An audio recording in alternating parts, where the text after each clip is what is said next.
안녕하세요. 사는 지역은 말씀드릴 수가 없었지만 저는 30대 중반에 아이 하나를 둔 엄마로 20대 젊은 시절 정말 뼈아픈 상처를 경험해야만 했습니다. 하나뿐인 남편을 큰 병으로 잃어야만 했거든요. 평생 제 곁에 있어줄 것 같던 남편이 떠났던 순간을 생각하면 아직도 하늘이 무너지는 듯 합니다. 그리고 그 후 저에게 닥친 시련들은 정말 말도 못했었죠. 먹고 살기 위해 들어간 회사에서 엄청난 갑질을 당해야만 했거든요. 아직도 그때를 생각하면 치가 떨린다고나 할까요? 하지만 남편이 떠난 몇 년 후 저에겐 기적과 같은 일이 일어났는데요. 갑질하던 회사를 제대로 혼내주며 잃어버렸던 가족까지 찾게 되었으니까요. 저에게 어떻게 그런 일이 일어날 수 있었는지 지금도 생각하면 그저 신기하기만 합니다. 남편과 만나게 된 것은 같은 친한 친구의 소개였습니다. 저는 그때 백화점 식품 코너에서 근무를 하고 있었는데 제 이상형이 다정다감한 자상한 성격의 사람이었거든요. 그런데 친구가 자기가 아는 사람 중에 정말 괜찮은 사람이 있다면서 만나볼 생각이 없냐고 하더라고요. 고아로 부모님은 안 계시지만 도배사로 일하는 사람으로 실력 좋은 능력 있는 사람이라면서 제가 원하는 다정한 성격의 사람이라 저와 잘 어울릴 것 같다면서요. 사실 저도 늦둥이 외동으로 태어나 부모님이 일찍 떠나보낸 탓에 부모님이 계시지 않아서 저와 똑같이 부모님이 안 계시다는 것에 남편을 만나기 전부터 동질감을 느끼며 어떤 사람인지 많이 궁금해졌었습니다. 그렇게 저는 남편과 만나게 되었고 남편은 정말 다정다감한 데다 따뜻한 좋은 사람이었습니다. 그래서 전 남편과 결혼을 결심하게 되었고 제가 먼저 남편에게 프로포즈를 해 결혼까지 하게 되었죠. 남편은 그때 안 그래도 자기가 먼저 프로포즈를 하려고 했는데 왜 제가 먼저 하냐며 민망해 하더라고요. 물론 그럼에도 제 프로포즈에 많이 기뻐하긴 했지만 말이에요. 남편과의 결혼 생활은 정말로 행복했습니다. 가족밖에 모르는 남편은 주변에서도 아내 바보로 유명한 사람이었거든요. 고아로 자라난 남편은 지금 자신에게 생긴 가족인 제가 너무 소중하다고 하더라고요. 그러나 저희 행복은 그리 오래가지 않았습니다. 남편이 너무 천사 같고 좋은 사람이어서 그런지 하늘에서 너무나도 빨리 데려가 버렸거든요. 제가 결혼하고 4년쯤 흘렀을까? 저희 아들이 태어나고 막 돌이 지났을 무렵이었습니다. 어느 순간부터 남편이 계속해 소화가 잘 안 되고 옆구리가 아프다고 하더니 혈변까지 보기 시작한 겁니다. 그래서 급하게 근처 동네 병원으로 가 진료를 보게 되었는데 선생님이 남편의 증상을 듣더니 큰 병원에 가 검사를 받아보는 게 좋겠다고 하더라고요. 그렇게 대학병원으로 가 검사를 받게 되었고 그 결과는 정말 충격적인 것이었습니다. 남편이 췌장암 4기라는 판정이었어요. 게다가 이미 폐와 간 등 다른 장기에도 전이가 된 상태라 항암을 해도 1년 정도의 시간밖에 없다는 것이었죠. 남편은 건강 체질에 가끔 속이 안 좋아 병원에 가서 처방을 받는 것 이외에 별다른 증상이 없었기에 처음에는 의사 선생님의 말씀은 믿기지 않았습니다. 그냥 말도 안 되는 악몽을 꾸는 것 같았어요. 하지만 남편과 저는 여기서 포기할 수 없었습니다. 저희 두 사람에게는 지켜야 하는 소중한 사랑하는 아이가 있었고 남편과 저 두 사람은 서로 깊이 사랑하는 서로에게 꼭 필요한 존재였으니까요. 그래서 남편은 그 후 열심히 항암 치료를 받으며 어떻게든 살기 위해 노력했습니다. 다행히 남편은 항암 치료가 효과가 있었는지 암세포도 크게 줄어들고 있었고 저희에게 희망이 생기는 듯 했죠. 그러나 그도 잠시 남편의 상태는 다시 악화하기 시작했습니다. 그러던 어느 날 남편은 비쩍 마른 몸으로 저에게 이야기하더라고요. 여보, 나 우리 지훈이 대학교 들어갈 때까지만이라도 살고 싶어. 나 지금 죽고 싶지 않아. 내가 당신이랑 우리 지훈이를 두고 어떻게 떠나? 여보, 나 아직 죽는 게 두렵고 너무 무서워. 나도 그래. 나도 당신이 떠나는 게 두렵고 너무너무 무서워. 당신 없이 이 세상을 나보고 어떻게 살라고. 나도 당신이 우리 지은이 대학 갈 때까지만이라도 떠나지 않고 내 곁에 살아줬으면 좋겠어. 그러니까 자기야, 어떻게든 살아. 어떻게든 살아서 우리 지훈이 대학 가는 것도 보고 결혼해서 자식 낳는 것도 보면서 예전처럼 행복하게 살자. 지훈 아빠, 나 두고 가지 마. 여보, 내가 열심히 노력해 볼게. 어떻게든 버텨서 내가 당신이랑 우리 지훈이 곁에 있을 거야. 지훈 아빠.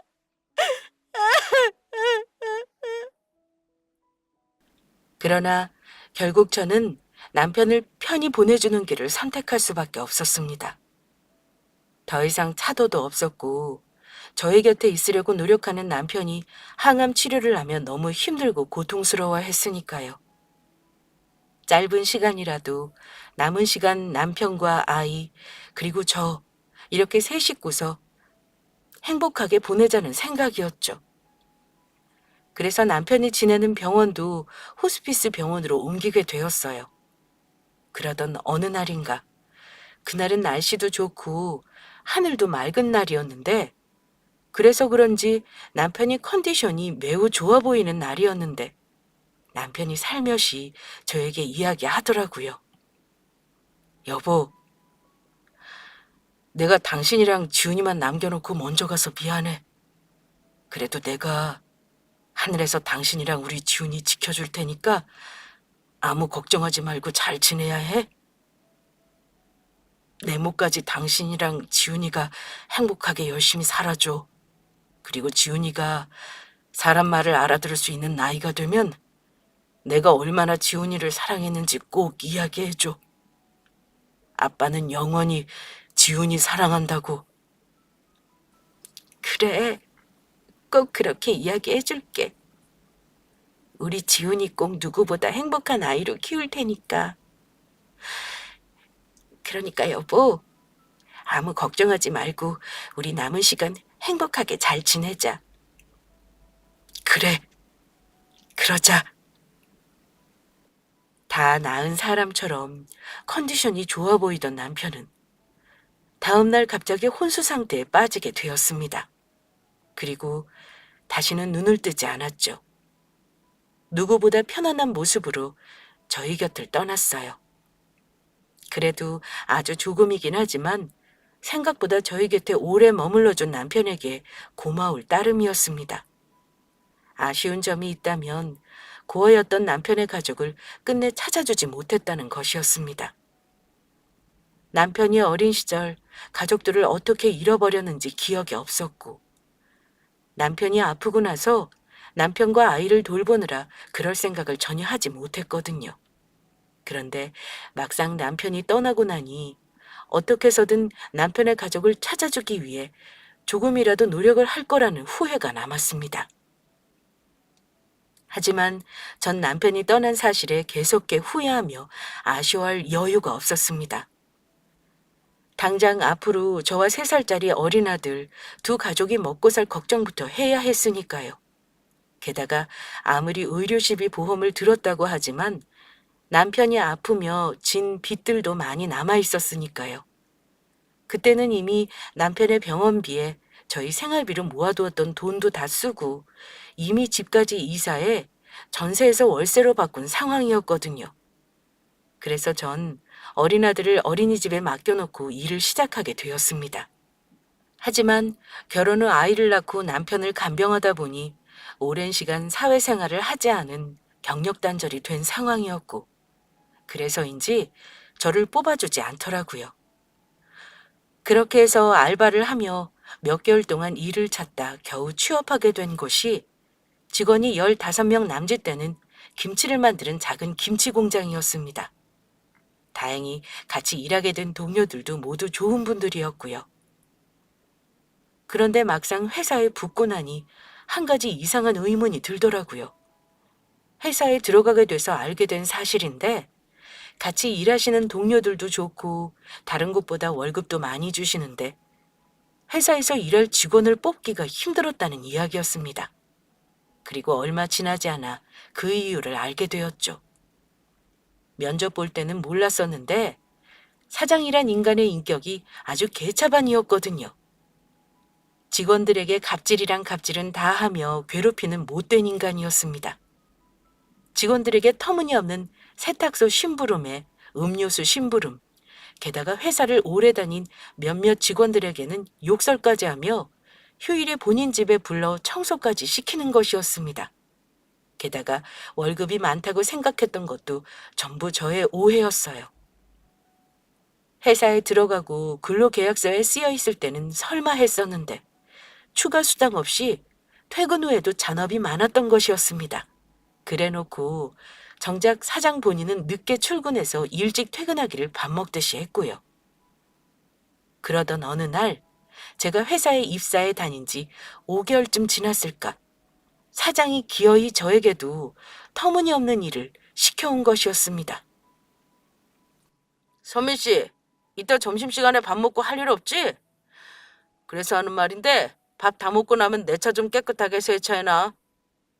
네? 제가 사장님 차를요? 그래.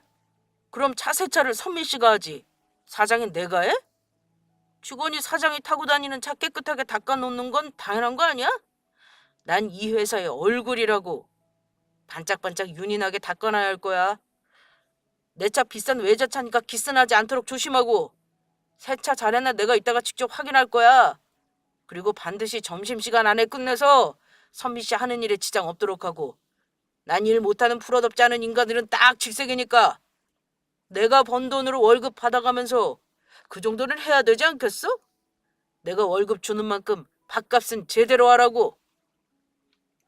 직원에게 본인의 사적인 일을 시키면서 프로페셔널까지 들먹이는 사장놈의 행동이 어이없었습니다. 본인의 행동이야말로 직원들에게 갑질이나 하고 일도 제대로 안 하는 사장답지 않는 모습이었으니까요. 그런데도 회사가 굴러가는 게 신기하게 느껴질 정도였어요. 사장의 못된 갑질에 화가 나긴 했지만 당장 회사를 관두면 먹고 살 걱정부터 해야 했던 저는 어쩔 수 없이 참고 회사에 다닐 수밖에 없었습니다. 그리고 사장이 저에게 갑질을 하지 않은 건 아니었지만 오래 다닌 직원이 아니라서인지 딱히 심하게 괴롭히는 일도 없었고요. 그런데 제가 회사에 다니고 2년 정도 되었을 때 예기치 못한 일이 터지고 말았죠. 공장에서 일하고 있는데 저희 아이가 있는 어린이집에서 급하게 연락이 온 것입니다. 아이가 갑자기 열이 나고 심하게 구토까지 하며 아프다는 것이었죠. 어차피 회사 퇴근 시간도 얼마 남지 않았고 거래처에서 김치를 주문한 물량도 적었던 날이라 저는 그날 팀장님께 사정을 말씀드리고 급하게 퇴근을 하려고 했습니다.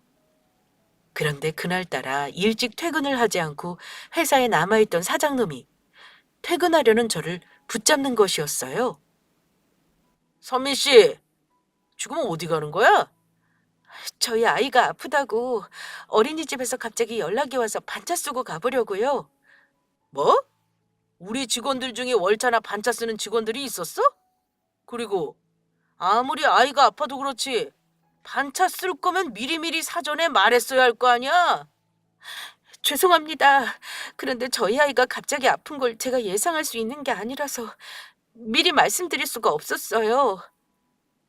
감히 하늘 같은 사장이 말하는데 꼬박꼬박 토나 달고 그래서 지금 선미 씨가 잘했다는 거야? 그리고 원래 아이들은 아프면서 크는 거야. 애가 죽을 병에 걸린 것도 아니고 그게 무슨 큰 대수라고 퇴근 시간 전에 가겠다는 거야? 반차든 뭐든 지금 나가면 선미 씨 오늘 일당 월급에서 깔 테니까 그렇게 알아. 내가 예전에도 몇 번 이야기했지. 난 프로답지 않은 것들은 딱 질색이라고. 내가 오늘 일당 빼는 게 정 싫으면 선미 씨 남편한테 연락해서 남편 보고 어린이집 가서 아이 데리고 오라고 하던지 어디 마음대로 가기만 해봐. 난 분명히 월급에서 오늘 일당 깐다고 말했다. 어때? 그래도 갈 수 있겠어? 사장의 말에 저는 기가 차고 말았죠. 추가로 자주 일을 시키며 야근 수당까지 안 주는 인간이 아이가 아파 반차까지 쓰고 먼저 퇴근하겠다는 저의 말에 일당까지 들먹이며 못 가게 붙잡는 모습이 아주 치졸해 보였거든요. 그것도 퇴근 시간도 얼마 남지 않은 상황에서 말이에요. 그래서 저는 사장이 원하는 대로 해주기로 했습니다. 알겠습니다. 그러면 사장님이 원하시는 대로 오늘 일당은 제 월급에서 제외해 주세요. 그러면 되는 거죠? 제가 오늘 할 일을 안 하고 가는 것도 아니고 아무리 먹고 살자고 하는 일이지만 전 무엇보다 제 아이가 더 중요해서요. 그러면 이만 가보겠습니다. 뭐야? 지금 내가 잘못 들은 건가? 너 사장이 이렇게까지 말했는데 네 아프다고 지금 가보겠다고? 네. 어차피 오늘 제가 한 일 일당에서 제외한다고 하셨으니 굳이 제 시간 뺏기면서 더 여기 있을 필요 없는 거죠? 그럼 이만 가보겠습니다. 그러면 사장님도 좋은 저녁 보내세요. 야, 야! 어디가? 야! 전 그날 아이를 데리러 어린이집으로 달려가면서 생각한 것이 있었습니다. 아무리 월급을 많이 줘도 갑질을 하며 저희 아이를 제대로 돌볼 수 없는 곳에서는 더는 참고 다니기 힘들다고요. 조금 월급이 적더라도 내 아이를 제대로 볼 수 있는 회사를 알아보자는 마음이었어요. 남편과 저 사이에서 태어난 저희 아이를 지키는 것이 저에게 무엇보다 소중했으니까요. 물론 아직 한참 남아있는 빚이 있었고 그러면 당연히 생활이 조금 어려워지겠지만 지금보다 어떻게든 더 아껴 살며 집에서 할 수 있는 부업을 알아보자는 생각이었죠. 그렇게 하면 어떻게든 지금의 상황들을 정리하며 해결이 될 것 같았거든요. 어딜 가서 일하던 지금 직장에서 갑질을 당하며 고생하는 것보다는 나을 거란 생각이었습니다. 다행히 회사에 다니며 2년 정도 경력도 쌓였고 저는 그렇게 다른 회사로 옮길 준비를 하게 되었죠. 그런데 회사에 출근한 다음 날부터 이상한 일이 벌어졌습니다. 제가 회사를 관둬야겠다고 결심한 다음 날부터 사장이 갑자기 저뿐만 아니라 직원들에게 친절하게 구는 것이었어요. 유독 저에게 신경을 쓰면서요. 일을 하고 잠깐 쉬는 오후 휴식 시간, 사장이 웬일로 커피 전문점과 빵집에서 비싼 음료와 빵을 사와 직원들에게 돌리더라고요. 그리고는 저에게 커피와 빵을 건네주며 이야기했습니다. 자, 다들 많이들 먹으라고. 전부 내가 쏘는 거니까. 특히 선미 씨 혼자 아이 키우려면 힘들 텐데 맛있게 먹고 힘내. 어제 선미 씨하고 직원들이 하는 이야기 우연히 듣게 되었는데 선미 씨 남편 죽고 혼자라며? 하이, 난 그것도 모르고 어제 괜히 잔소리했잖아. 진작 이야기하지 그랬어. 그러면 내가 신경 써줬을 텐데. 나야 아직 미혼이라 안 맞는 말일 수도 있지만 과부 마음 호라비가 다 한다고. 선미 씨가 아이 키우면서 혼자 얼마나 힘들었을지 혼자인 내가 누구보다 잘 안다고. 그러니까 선미 씨, 내가 좀 빵이랑 커피 먹고 힘내. 가끔 내 생각도 해주면서. 그리고 그날부터였어요.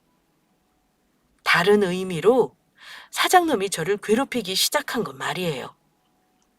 사장은 40대 초반의 나이에 아직 결혼을 못하고 있었는데 제가 남편을 잃고 혼자라는 사실을 알게 된 후부터 저에게 관심을 보이기 시작했던 겁니다.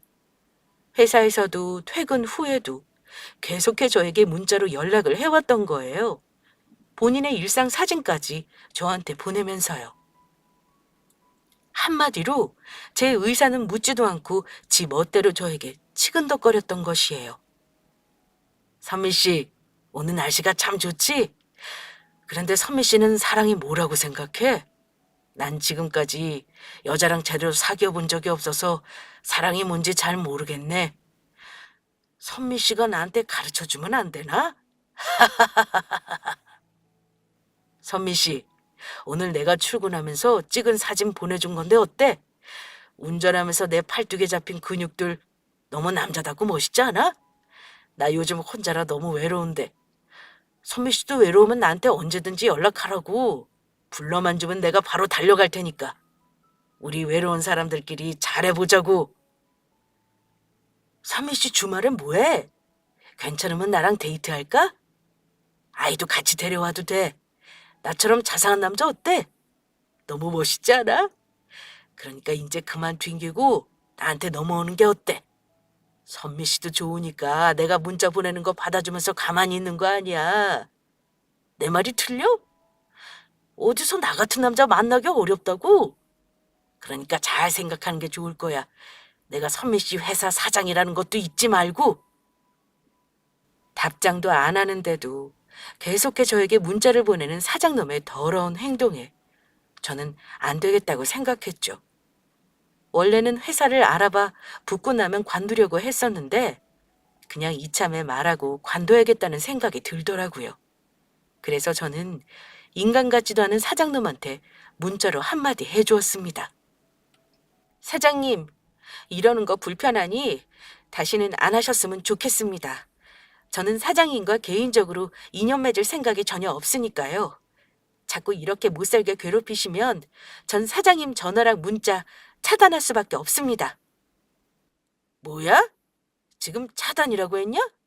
이게 불쌍해서 잘해줬더니 감히 사장 전화를 차단하겠다고? 너 두고 보자. 내가 어떻게 알아? 앞으로 너 회사 생활 좀 힘들어질 거다. 내가 반드시 꼭 그렇게 만들어줄 거니까. 아, 그러세요? 어디 할 수 있으면 얼마든지 해보세요. 저도 가만히 있지 않을 테니까. 사장은 제 답장에 화가 났는지 바로 저에게 전화를 걸어오더라고요. 하지만 전 사장놈의 전화를 받지 않았고 사직서를 준비해 다음날 회사에 출근하게 되었습니다. 사장을 보자마자 사직서를 던지고 나올 생각이었죠. 그런데 회사에 출근하자 사장은 저한테 언제 그랬냐 싶게 평소처럼 행동하며 직원들에게 하나하나 신경 써주는 척 안 하던 짓까지 하더라고요. 그리곤 갑자기 아침 회의 시간에 직원들에게 이야기하는 것이었어요. 오늘은 일을 일찍 끝내고 비싼 곳에 가서 좋은 저녁을 사주겠다면서 직원들과 평소 잘 하지도 않던 회식을 한다는 것이었죠. 게다가 그 회식 자리에서 그동안 고생한 직원들에게 특별 보너스까지 챙겨주겠다고 이야기하더라고요. 사장이 일찍 일을 끝내며 회식을 하자는 말보다 특별 보너스를 주겠다는 말에 동료들 모두 좋아했습니다. 그러니 그 앞에서 제가 사장에게 갑자기 바로 관두겠다는 이야기를 할 수가 없겠더라고요. 사장놈의 치졸한 성격에 제 행동에 괜스레 기분이 상해 직원들에게 보너스를 주겠다는 말 자체를 아예 취소할 수도 있는 것이었으니까요. 그런데 사장이 말을 마치고 저한테 말을 걸어왔습니다. 설마 선미 씨, 오늘 직원들 전체 회식인데 아이 때문에 일찍 간다고 하는 건 아니겠지? 회식도 일의 연장이라는 걸 잊지 마. 그리고 선미 씨 가면 오늘 회식이고 보너스 취소니까 그렇게 알고. 내 말 명심하는 게 좋을 거야. 전 어쩔 수 없이 어린이집에 전화를 해 조금 늦게 아이를 데리러 가게 될 것 같다고 이야기했습니다. 그렇게 해서 모두 일찍 일을 마치고 회식을 하러 가게 되었는데 사장놈이 사주겠다는 비싼 곳은 바로 삼겹살집이었습니다. 그것도 가격 저렴한 냉동 삼겹살 말이에요. 사장놈은 삼겹살을 시키고 직원들에게 보너스를 나눠주기 시작했는데 다른 직원들한테 보란 듯이 보너스를 나눠주면서 저는 쏙 빼놓는 것이었습니다.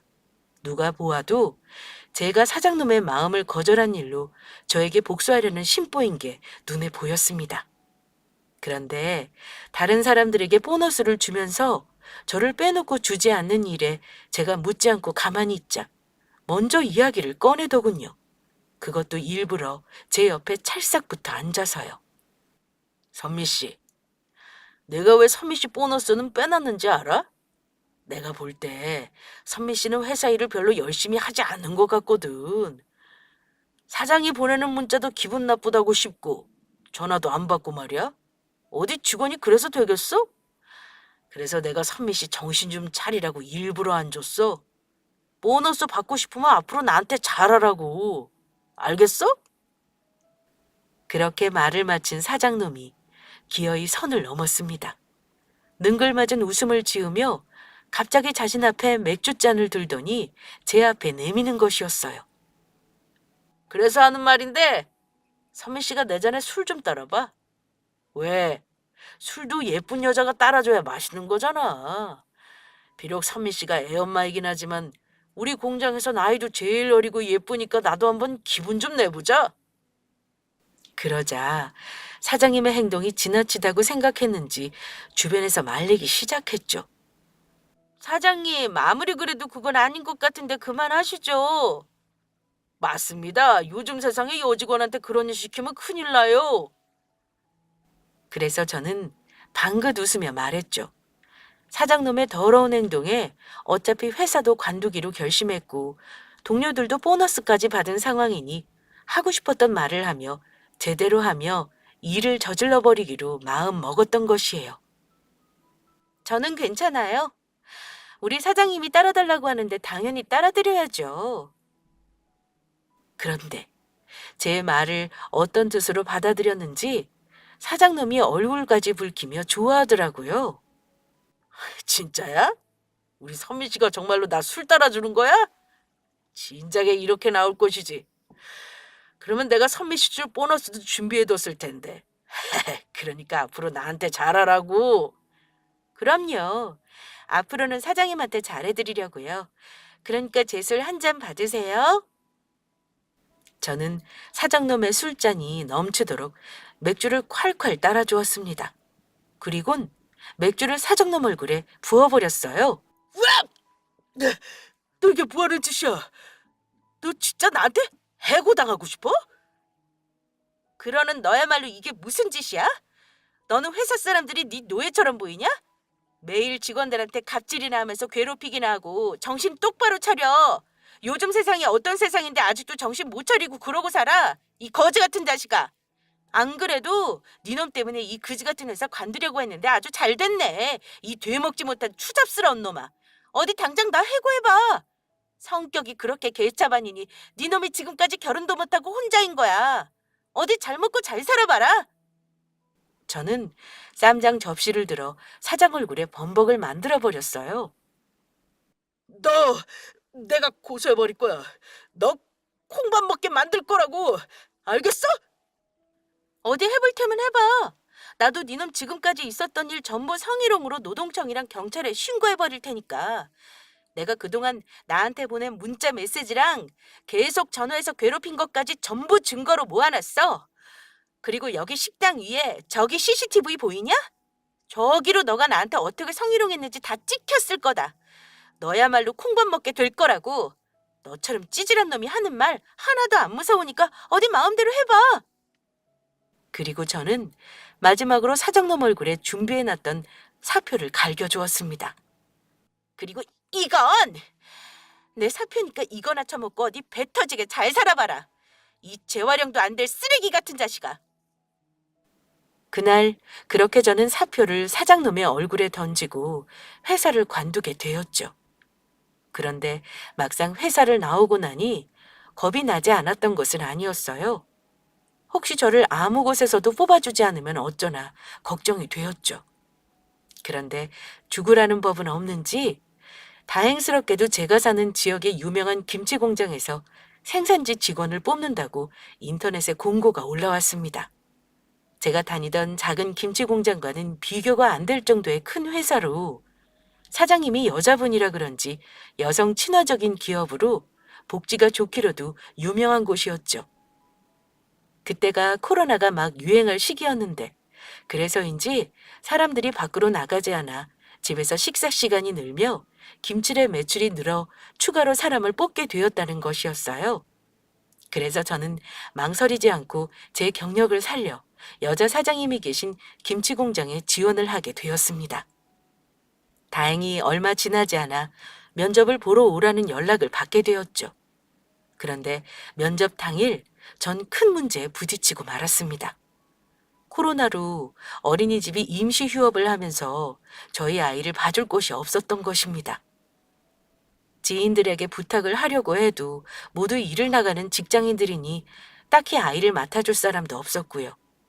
그래서 전 결국 어쩔 수 없이 5살 아이의 손을 잡고 부랴부랴 면접을 보러 회사로 찾아가게 되었습니다. 꼭 다니고 싶던 회사라 쉽게 포기할 수 없었거든요.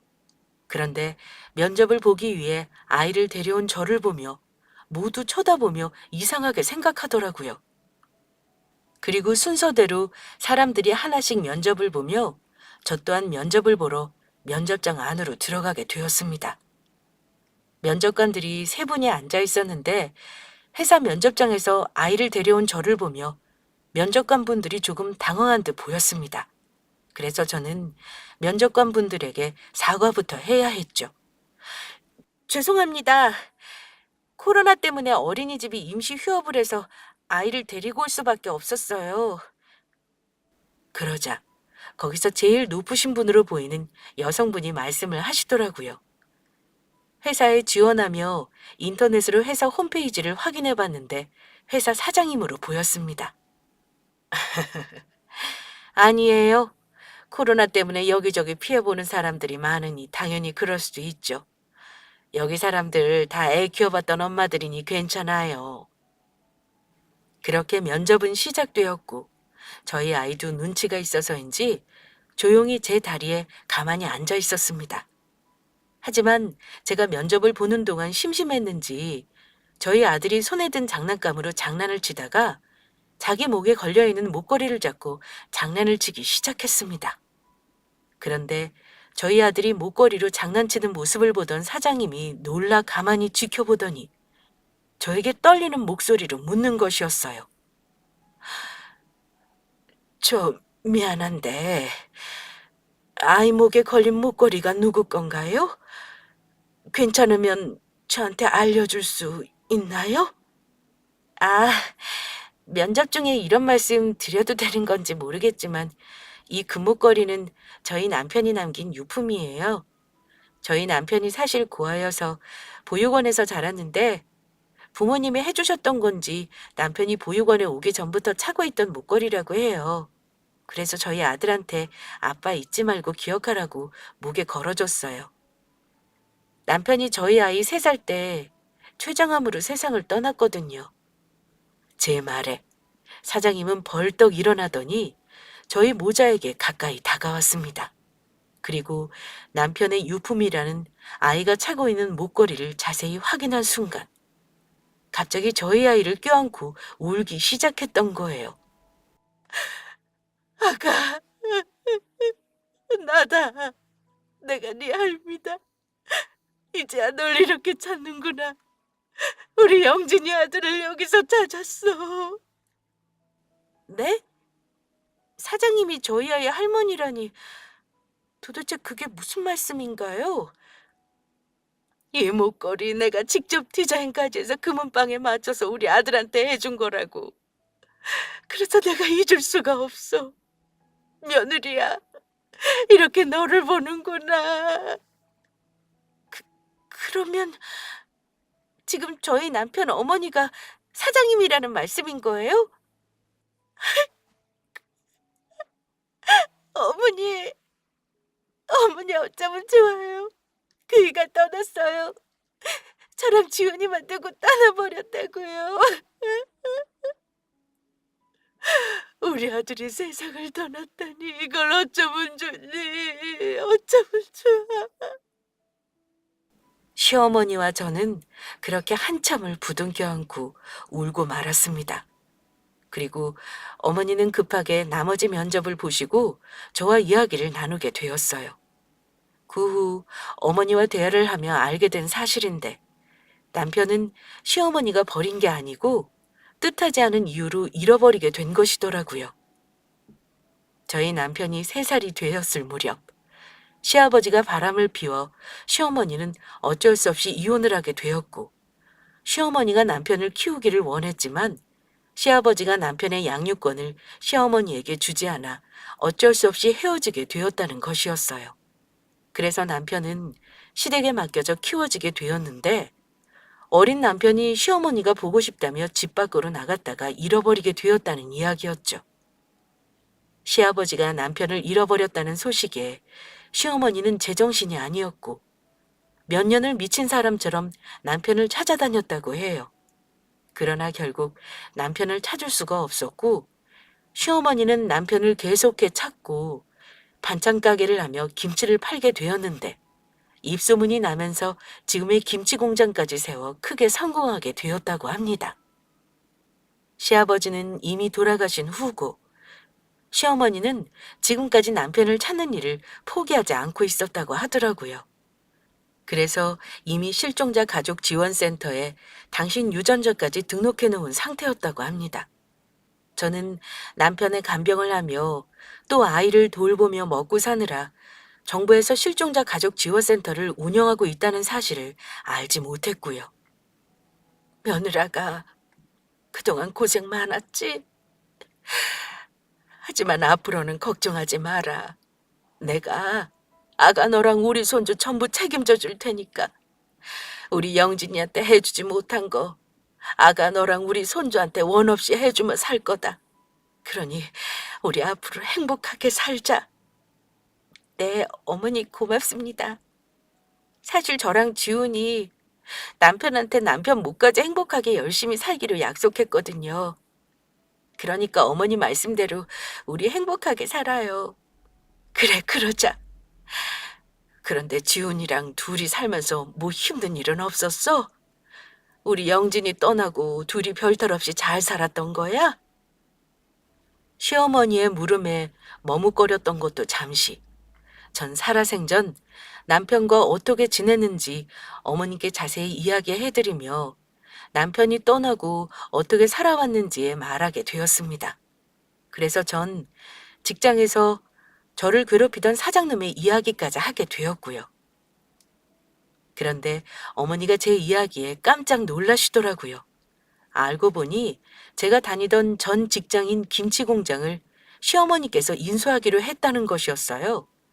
시어머니 김치 사업이 잘 돼 공장을 확장할 계획을 세우던 중 어머니 회사 근처에 망해가는 김치 공장이 있다는 이야기를 듣게 되었고 그게 바로 제가 다니던 전 직장이었던 것입니다. 그래서 지금 저희 전 직장 사장과 공장을 인수할 이야기가 오가던 차였다는 것이었습니다. 그런데 어머니는 사장놈이 저에게 어떻게 갑질을 했는지 이야기를 듣던 중 분노하고 말았죠. 괘씸한 놈. 내가 공장을 사주겠다는 이야기에 굽신거리며 좋은 사람인 척 연기를 하더니 뒤에서는 사람들 못살게 굴면서 못된 짓을 하고 있었어. 그것도 감히 우리 며느리한테. 내가 그놈을 가만두지 않을 거야. 우리 며느리 괴롭힌 놈 회사 사줘서 잘 사는 꼴 내가 절대 못 보지. 아주 패가 망신해서 개망신 당하는 꼴 내가 포기할 거야. 아가, 너는 아무 걱정하지 말고 이 시어미만 믿고 있거라. 내가 전부 해결해 줄 테니까. 그 이후 시어머니께서 전 직장 사장놈을 조사하며 알게 된 사실인데 사장놈이 무슨 이유에서인지 진 빚이 많더라고요. 게다가 다른 김치 회사들은 매출이 늘어갔지만 사장놈의 회사만 자꾸 매출이 떨어졌었나 봅니다. 제가 다닐 때도 일하는 것 비해 제품이 팔리지 않는다고 생각을 하긴 했었거든요. 그런데 전 회사에 다니며 느낀 거지만 갑질한 사장놈의 회사는 망할만 했다는 생각이었습니다. 한동안 김치 판매가 잘 되었던 때가 있었는데 그때 가격은 올리면서 점점 안 좋은 재료들을 쓰는 것도 모자라 김치 안에 들어가는 재료들도 줄이기 시작했으니까요. 그때도 이렇게 맛없는 비싼 김치를 누가 사 먹나 싶었는데 결국 욕심만 부리다가 망하게 생긴 것이죠. 그러니 사장놈은 회사가 점점 장사도 안 되고 자신이 진 빚을 해결하기 위해서라도 공장을 팔아야만 했던 것이었습니다. 그리고 어머니는 저와 이야기가 있고 난 뒤 며칠 후 저희 전 직장 사장놈을 혼내줄 때가 되었다고 생각했는지 사장놈을 회사로 부르게 되었습니다. 그리고 어머니와 제가 있는 대표 이사실로 사장놈이 오도록 만들었죠.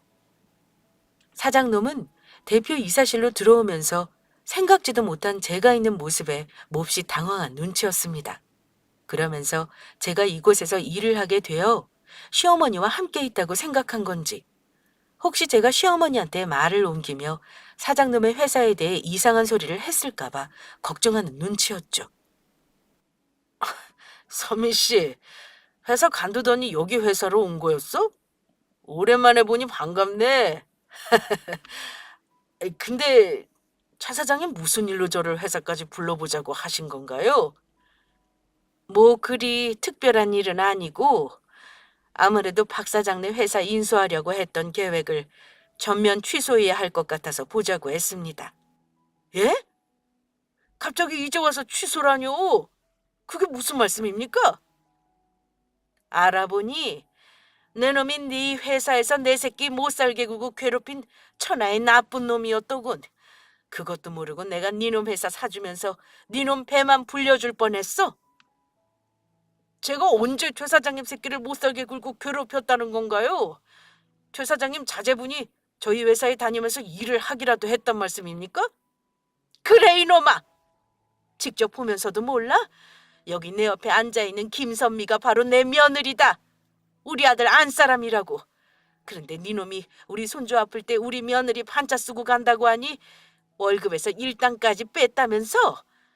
그것도 모자라 우리 며느리가 싫다고 하는데도 그 역겨운 면상으로 들이대면서 괴롭히고, 갑질이랑 갑질은 다 했고 우리 며느리한테 직접 들었어. 그러면 저 며느리가, 아니 선미 씨가 최 사장님 며느리였단 말입니까? 아이고, 아니, 제가 모르고 그랬어요. 남편이 죽었다고 해서 그래도 되는 줄 알고 관심 있어서 그랬던 것이란 말이에요. 최 사장님이 저희 회사 안 사주면 저 빚쟁이들한테 쫓겨 감옥 가게 생겼다고요. 제가 사실 코인에 제가 사는 집까지 담보 잡혀 투자했다가 전부 사기당하고 말았단 말이에요. 그러니까 최 사장님 죽은 사람 살려준다고 생각하시고 제발 한 번만 봐주시면 안 될까요? 자다가 봉창 두드리는 소리하고 자빠졌네. 내가 미쳤다고 내 새끼 고생시킨 것도 모자라 성희롱한 성희롱범을 도와주겠냐? 그동안 니놈이 우리 며느리한테 잘못했던 일들 모두 법적으로 꼭 물어서 처벌받게 만들 테니까 각오나 단단히 해두는 게 좋을 거다. 니놈도 어디 내가 아는 갑질 제대로 당해봐. 그러자 사장놈은 이번에는 저를 붙잡고 울며 매달렸습니다. 선미 씨, 아니 사모님, 제가 사모님이 누군지 모르고 그동안 주제도 모르고 까불었습니다. 제가 전부 잘못했어요. 이렇게 빌 테니까 제발 최 사장님 마음 좀 되돌려 주시면 안 될까요? 그렇게만 해주시면 제가 앞으로 사장님을 은인으로 모시겠습니다. 미쳤냐? 내가 너 같은 놈을 도와주게? 앞으로 네가 했던 행동들이 어떤 것들이었는지 벌 받으면서 제대로 느끼며 살아봐. 저에게 갑질하며 괴롭히던 사장놈은 결국 경비분들에게 끌려가며 시어머니 회사에서 쫓겨나고 말았습니다. 결국 사장놈은 어머니가 김치 공장을 사주지 않아 본인의 김치 공장과 함께 쫄딱 망하고 말았고, 사장놈은 저에게 성희롱을 한 것과 더불어 사장놈 회사에서 일하던 직원들에게까지 그동안의 괴롭힘에 대해 고소를 당했습니다. 게다가 빚쟁이들에게 빌린 돈까지 갚지 못해 끝내는 교도소 신세까지 지게 되었죠. 그리고 저희 시어머니는 사장놈의 회사가 망하고 그곳에 다니던 직원들이 걱정되었는지 전부 어머니 회사로 채용시켜 주셨어요. 새로 신입사원을 뽑느니 숙련된 경력직 직원들을 데리고 오는 게 훨씬 낫다면서요. 그리고 그 이후 사람 일은 혹시 모르는 일이라 저희 아들과 시어머니의 유전자 검사를 마친 후 저와 저희 아들은 시어머니와 함께 살게 되었습니다. 시어머니는 그동안 지은 저희 빚까지 전부 갚아주셨고요. 시어머니는 처음으로 남편이 있는 납골당을 찾아간 날 많이 우셨습니다. 저도 어머니를 따라 많이 울었고요. 그날 어머니와 함께 남편에게 약속을 했습니다. 이제는 저와 저희 아이뿐만 아니라 어머니도 함께 남편 몫까지 행복하게 열심히 살아가기로요. 그리고 남편과 한 또 하나의 약속대로 저희 아들에게 남편이 얼마나 사랑했는지 이야기해 주었습니다. 그렇게 시어머니를 만나고 3년이 훌쩍 지난 지금도 남편의 납골당에서 했던 약속을 떠올리며 저희 세 식구는 행복하게 열심히 살아가고 있습니다. 아이는 건강하게 자라 벌써 초등학생이 되었고, 저도 일한 경력을 살려 시어머니를 따라 김치 사업을 도와드리고 있어요. 사람이 살면서 예기치 못한 뜻밖의 불행도 찾아오지만 또 생각지도 못한 행복한 만남의 순간도 찾아오는 것 같습니다. 아직도 남편이 많이 그립고 보고 싶은 것도 사실이지만 지금 제가 받게 된 모든 행복들 전부 남편이 저와 저희 아이 그리고 시어머니를 위해 보내준 선물이라 생각하며 앞으로도 행복하게 살아보려 해요. 그리고 하늘에 있는 남편에게 전하고 싶은 말이 있었는데 다음 생에에도 우리가 만나게 되면 꼭 제 남편으로 태어나 달라고 하고 싶습니다. 그리고 그때는 오래오래 행복하게 살아보자고 이야기하고 싶어요. 절대 헤어지지 말자고요. 그러면 이만 제 사연을 줄이도록 하겠습니다. 모두 함께 해주셔서 감사합니다.